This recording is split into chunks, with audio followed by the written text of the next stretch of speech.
Dominique Tapie était l'invité d'Anne-Elisabeth Lemoine mercredi 22 mars 2023 en raison de la parution le même jour de son livre Bernard, La fureur de vivre. Sur le plateau de cet avou, elle s'est confiée sur ses derniers instants auprès de son époux, et notamment sa dernière crise de jalousie. Sa parole, Dominique Tapie l'a libérée le dimanche 19 mars 2023. CIST dans 7 à 8, lors d'une interview d'Audrey Crespo-Mara que la veuve de Bernard Tapie s'est livrée sur sa situation financière. Depuis la mort de son époux, le 3 octobre 2021, suite à un cancer de l'estomac, il est difficile pour elle de remonter la pente et pour cause. Le politicien a laissé derrière lui une dette colossale de près de 600 millions d'euros.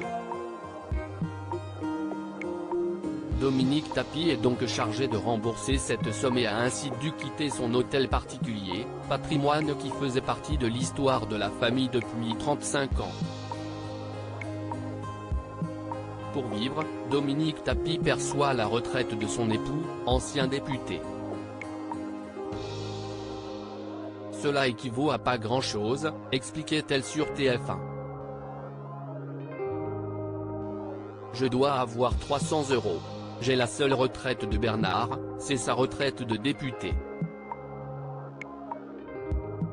La moitié. Bernard Tapie, un homme jaloux ne pouvant payer un loyer, elle est logée par son ami, l'ancien ministre Jean-Louis Borloo. Je ne sais pas ce que je ferais sans eux. Dans mon malheur, j'ai beaucoup de chance, avait-elle déclaré dans les colonnes de Paris Match. Son histoire, celle de son époux, Dominique Tapie la raconte dans un livre intitulé Bernard, La fureur de vivre, disponible en librairie le mercredi 22 mars 2023.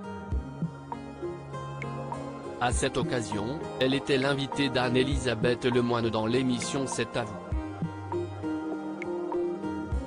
La veuve de Bernard Tapie s'est confiée sans détour sur la jalousie de son époux, un sentiment qui ne l'a pas quitté jusqu'au bout, précise-t-elle.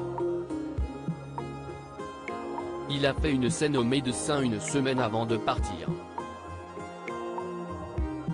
Un soir, alors que l'homme d'affaires n'est pas bien, son épouse contacte le médecin qui vient au domicile conjugal. Bernard Tapie s'inquiète et se demande ce qu'il fait ici. Alors que Dominique Tapie tente de le rassurer, il s'en prend au médecin en déclarant « T'en as après ma femme ». Des propos touchants, évoque-t-elle avec beaucoup d'émotion.